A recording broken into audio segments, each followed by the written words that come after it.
கிறிஸ்துவில் பிரியமானவர்களே, இயேசுவின் நாமத்தில் உங்களை வாழ்த்துகிறேன். இன்னைக்கு ஏதாவது ஒரு சிக்கல், ஒரு பிரச்சனை உங்களுக்கு இருக்கா? ஏன் கேட்குறேன் அப்படின்னா, நம்ம நிறைய சூழ்நிலைகளில என்ன ஆயிடும்னு கேட்டிங்கன்னா, ரொம்ப புத்திசாலித்தனமா நடக்கிறதா நினைச்சு முட்டாள்தனமான காரியத்தை பண்ணிடுவோம். அதுல நம்ம போய் ஏதோ ஒரு சிக்கல்ல சிக்கிடுவோம், இக்கட்டுல மாட்டிடுவோம். நம்முடைய சொந்த முயற்சிக்காக பண்ணுவோம் கண்டிப்பா. ஒருவேளை நீங்க எல்லாம் நல்ல விவேகம் உள்ளவர்களா, புத்திசாலிகளையா இருக்கிறீங்கன்னா கர்த்தருக்கு ஸ்தோத்திரம். என்ன மாதிரி இருக்கிறவங்கள சொல்றேன். ஏதாவது ஒரு காரியத்தை ஒரு முன்னறிவு இல்லாம செஞ்சு பயங்கரமான பிரச்சனையில சிக்கி ரொம்ப அவமானத்தை சுமந்து கொண்டிருக்கிற ஒரு நிலையில நீங்க இருந்தீங்கன்னா, இன்னைக்கு உங்களுக்கு கர்த்தர் சொல்றாரு, 108ஆம் சங்கீதத்துல 12வது வசனம், தாவீது இப்படி சொல்றார். என்னன்னு, இக்கட்டில் எங்களுக்கு உதவி செய்யும் மனுஷனுடைய உதவி விருதா அப்படிங்கிறார். இக்கட்டில் எங்களுக்கு உதவி செய்யும். அப்ப நம்ம ஆண்டவர்கிட்ட கேட்கணும்.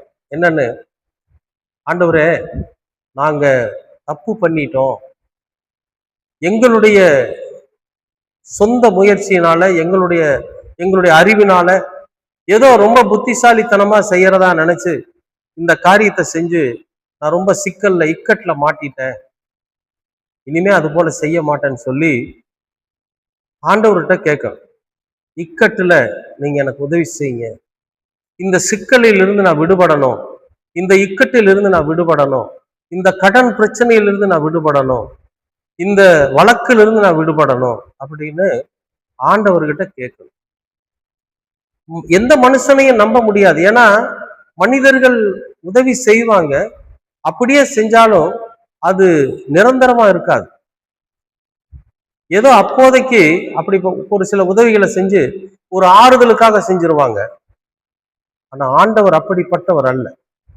அவர் நமக்கு கொடுக்கிற விடுதலையாகட்டும், அவர் நமக்கு செய்கிற உதவியாகட்டும் நிரந்தரமாயிருக்கும்.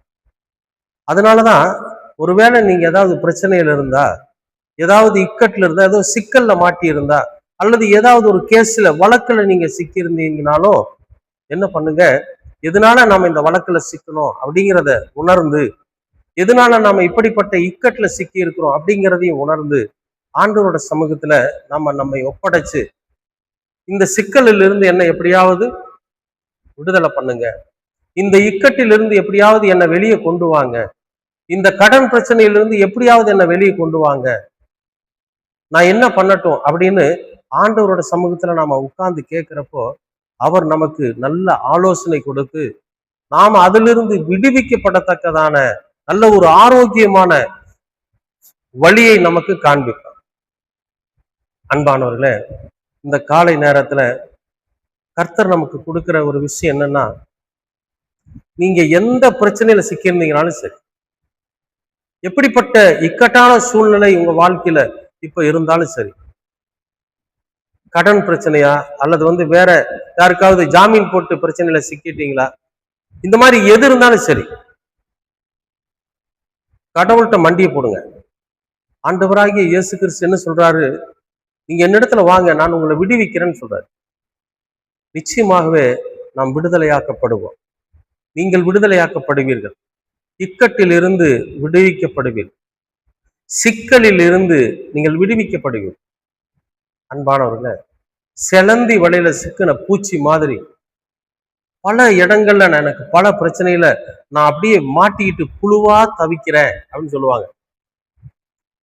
அப்படிப்பட்டவர்களுக்கு இன்றைக்கு ஆண்டவர் கொடுக்கிற வார்த்தை என்ன தெரியுமா, சிக்கலில் இருந்து என்னை விடுவியும் என்று கேளுங்க, இக்கட்டில் இருந்து எனக்கு உதவி பண்ணுங்கன்னு கேளுங்க. கர்த்தர் நிச்சயமாகவே உங்களுக்கு உதவ காத்திருக்கிறார். விசுவாசிக்கிறீங்களா? எப்பேற்பட்ட சிக்கலாக இருந்தாலும், ஆண்டவரே நீர் எங்களை விடுவிக்க நல்லவராய் இருக்கிறீர், வல்லவராய் இருக்கு. இன்றைக்கு எங்களுடைய வாழ்க்கையில ஏற்பட்டிருக்கிற இந்த இக்கட்டிலிருந்து, இந்த சிக்கலிலிருந்து நாங்கள் தப்பித்துக் கொள்ள நீர் எங்களுக்கு உதவி செய். உம்முடைய கிருபையினாலே நீர் எங்களை பாதுகாத்துக் கொள். இயேசுவின் நாமத்தில் பிதாவே. ஆமென், ஆமென், ஆமென்.